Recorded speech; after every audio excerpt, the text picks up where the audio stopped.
l'idée de ce clip est, comme c'est annoncé dans la vidéo précédente, qui traite du métaniveau, de Self-Managing System, on annonce 3 types d'ateliers, des ateliers direction, vente et des ateliers management. Et là, on va traiter des ateliers direction. Je voudrais juste m'assurer au départ qu'on cadre bien les domaines dans lesquels nous pouvons intervenir.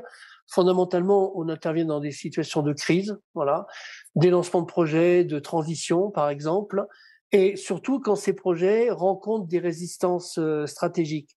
Pour une raison très simple, c'est que souvent, et souvent dans le milieu des ingénieurs, on n'intègre pas la dimension relationnelle, on n'intègre pas une technologie permet d'anticiper et de gérer d'une façon positive les réactions au changement. Voilà. Donc là, dans ces cas-là, on nous demande d'intervenir. Et on vient avec une tech pour pouvoir faire ça. Parfois, ça peut être au niveau de la cohésion du codir.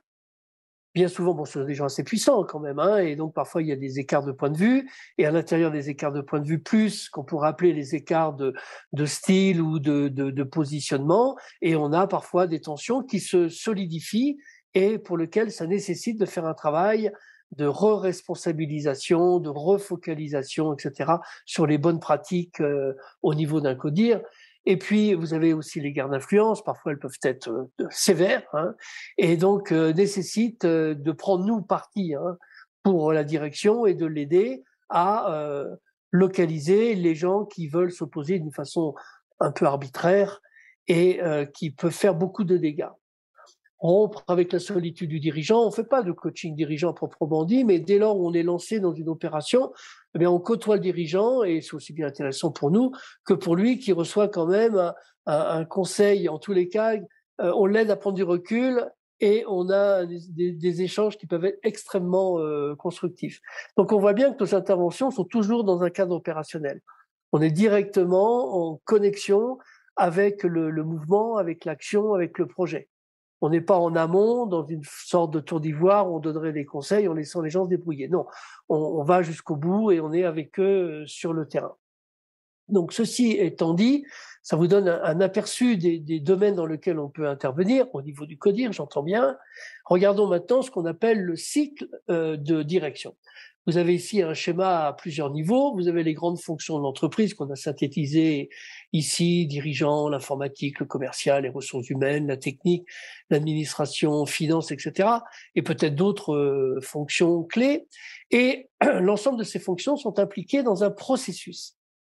Et vous savez comme moi qu'au départ de toute affaire, quelle qu'elle soit, quelle que soit la taille qu'elle acquiert, vous avez d'abord une vision, une intention, une impulsion, quoi. Mais c'est pas simplement une impulsion de quelqu'un, c'est qu'à un moment donné, ça va être converti en quelque chose de beaucoup plus concret. Donc, cette vision, parfois, elle devient un peu floue, elle se détériore, il y a des oppositions de point de vue, etc. Donc, il est nécessaire, bien souvent, de refocaliser les gens en les aidant à recréer une vision, à co-créer une vision sur laquelle il y a un haut coefficient d'accord, parce qu'on sait ça, on sait que c'est ça qui détermine la puissance de focalisation. Bon, c'est bien d'avoir une vision, d'avoir une scène idéale, etc., mais faut-il encore la convertir en stratégie? Donc, c'est le travail qui consiste à faire le point entre la différence entre la situation actuelle et la situation souhaitée, et de dégager des axes stratégiques.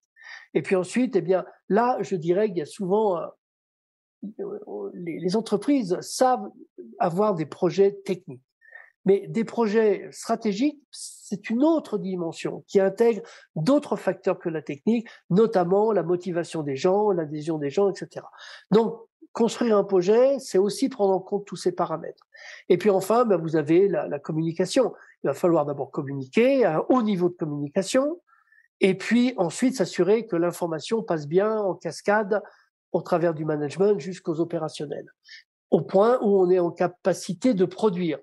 Et si on va avoir de la production, ça sous-entend que le management est vraiment une présence managériale effective. Et puis, on dit que la liberté, c'est bien, mais il faut aussi du contrôle. Et il y a un curseur à régler entre justement ces deux éléments de liberté et de contrôle. Voilà ce qu'on peut appeler le cycle. Maintenant que je l'ai présenté, je vais vous présenter brièvement les ateliers. Donc, les ateliers de direction, on en a 5, qui concernent la vision, les jugements de croissance. et qui correspondent au cycle en fait. Stratégie et projets vitaux, contrôle et puissance d'action, vitesse d'exécution et communication, et enfin éthique et performance. Passons au premier atelier. Donc l'atelier de direction, c'est vision d'entreprise, gisement de croissance. Qu'est-ce qu'on entend par là? Je vous présente un très bref schéma. On ne prend que la partie situation actuelle, scène idéale. Il y a une façon d'amener les gens à se projeter dans l'avenir, de telle sorte qu'ils puissent réellement et de façon très positive et responsable et réaliste d'ailleurs, se projeter dans un avenir à 2-3 ans, on va dire. Et puis, ça, c'est vraiment le travail qui est le plus souvent négligé. Et c'est le travail qui va faire la différence, parce que notez bien ici que entre la scène idéale et la scène actuelle, vous avez quand même quelque chose qui s'appelle une différence de potentiel. On va en revenir tout de suite après. Quand on a la scène idéale, eh ben, on peut se dire qu'est-ce qu'on maîtrise de ce qu'on maîtrise pas. Puis qu'est-ce qui est important de ce qui est pas important.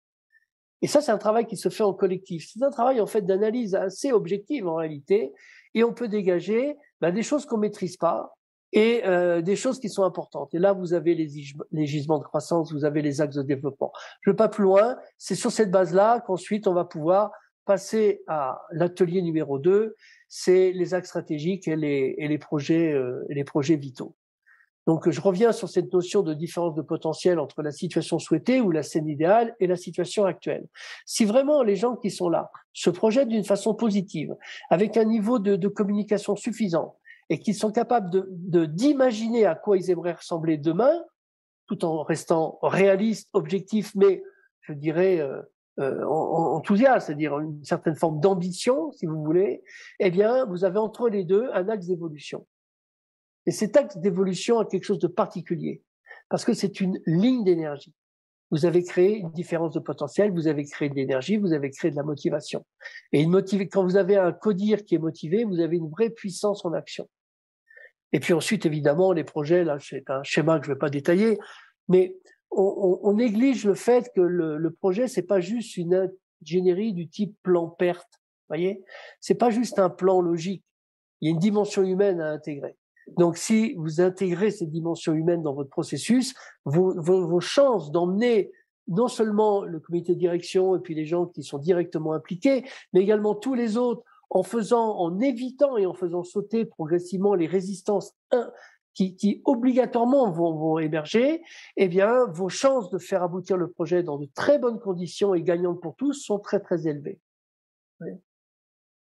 Vous avez là une sorte de checklist, en fait, de tous les facteurs clés à prendre en compte. Alors évidemment, quand c'est écrit comme ça, c'est très simple.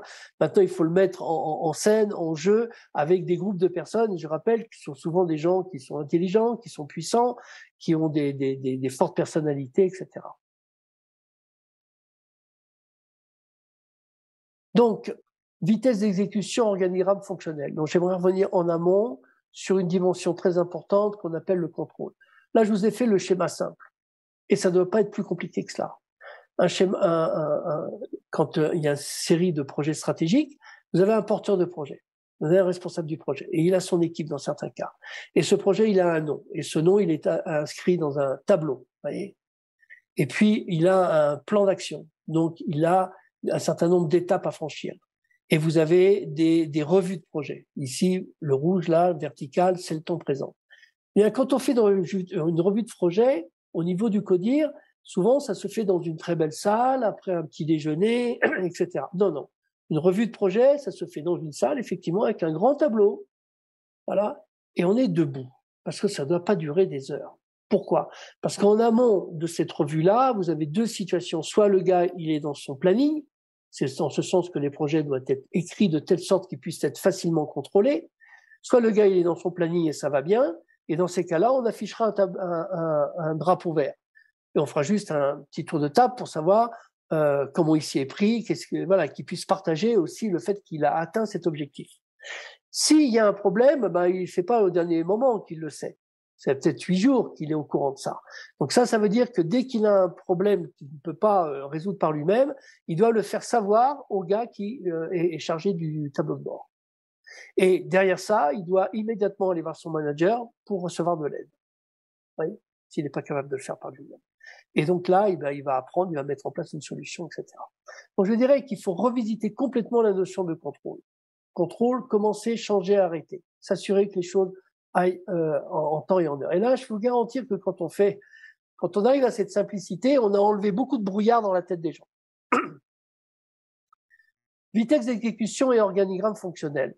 Les organigrammes, parfois, sont très étranges. Voyez, et on oublie qu'un organigramme, normalement, c'est un processus entre les achats, l'approvisionnement, la transformation, tout le processus de transformation et d'amener tout ça chez le client. C'est un processus. Et ce processus, quand on est une toute petite boîte et qu'on fait le pain soi-même et qu'on le vend soi-même le matin, je dirais que on a un processus quand même. Mais à partir du moment où on commence à se développer, à avoir plus de production, on a un service achat, on a un service éthique, on a un service vente.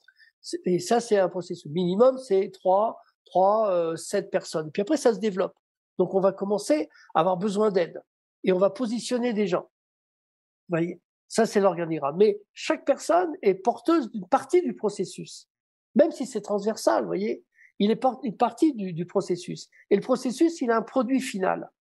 Voilà. Quand dans l'esprit des gens, c'est extrêmement clair à quoi ils jouent, avec qui ils jouent, quel est le processus, et qu'ils ont une conscience je veux dire, lucide et écrite du produit final, alors les gens savent à quoi ils jouent.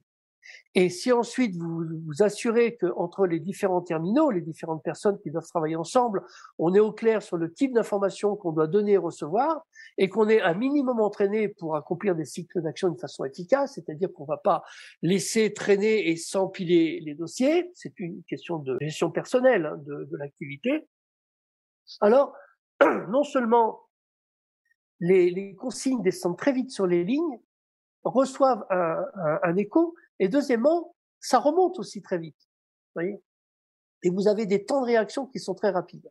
Dans le sport, la différence, c'est le temps de réaction. Dans une entreprise, c'est pareil. Donc voilà, j'ai donné un exemple d'organigramme. Vous voyez, vous avez des fonctions du bureau, des fonctions RH, des fonctions marketing, des fonctions vente, des fonctions qualité, qualification. Et toutes ces fonctions-là, chaque division a un produit final. Chaque service a un produit final. Vous voyez, et on devrait avoir une statistique également. Vous voyez, parce que si on gouverne par les statistiques, on gouverne sur la base des résultats. Et les résultats, c'est le gardien, c'est vraiment le gardien, c'est le véritable arbitre. Mais souvent, il y a des gens qui peuvent très bien ne pas avoir de résultats pendant des semaines, et on trouve des raisons, des excuses, etc., tout simplement parce que on n'a pas conscience que manager par les statistiques, c'est pas simplement poser quelques graphes quelque part, c'est une vraie tech. Et ça, c'est quelque chose qui est nécessaire à une entreprise qui veut se profiler et de fonctionner, je dirais, comme quand on travaille dans la haute compétition. Ce qui conduit au fait que recevoir, relayer, émettre des informations, en termes d'informations, c'est tout ce que l'on fait, à condition que l'on puisse détoxifier, dans certains cas, des informations inutiles qui nous parviennent, qu'on puisse éviter d'envoyer des informations ou des fausses données sur ces lignes, donc de rester quand même avec un niveau d'information approprié. Et deuxièmement, qu'on ne soit pas une zone de blocage et de bouchon dans la circulation de l'information qu'on devrait relayer. Oui. Et ça, c'est le domaine de la gestion du temps au niveau individuel. Et ici, vous avez une gestion du temps au niveau collectif. C'est le rapport des deux qui donne la puissance. Donc, c'est un atelier extrêmement important, qui est assez ludique d'ailleurs, et qui permet justement de fluidifier complètement ces lignes de com et de les rendre beaucoup plus puissantes. Et puis l'atelier numéro 5, c'est l'atelier des valeurs. Et on considère qu'il y a un rapport entre l'éthique et la performance. L'éthique, c'est de jouer à des jeux où tout le monde gagne, fondamentalement, et d'avoir des produits qui ne portent pas préjudice à la communauté d'une façon ou d'une autre. Quand on est sur ce genre de produit, on peut y aller. Malgré tout, les valeurs, on en parle beaucoup. Souvent, on confie au service marketing de faire un travail sur les valeurs, alors qu'en fait, non. Il y a une tech qui permet de s'appuyer sur des valeurs réelles et authentiques. C'est-à-dire qu'on rassemble des personnes qui ont du succès à tous les étages de l'entreprise, et puis on fait une expertise du succès, et au cours de cette expertise, on met à jour les valeurs qui expliquent pourquoi les gens font ces choses étonnantes qui leur permettent de réussir. Ça, ce sont les vraies valeurs de l'entreprise. C'est un atelier vraiment intéressant, très profond, quasiment spirituel, mais ça permet de remettre les gens en contact avec ce qui est la vraie et profonde motivation des gens à faire marcher les choses.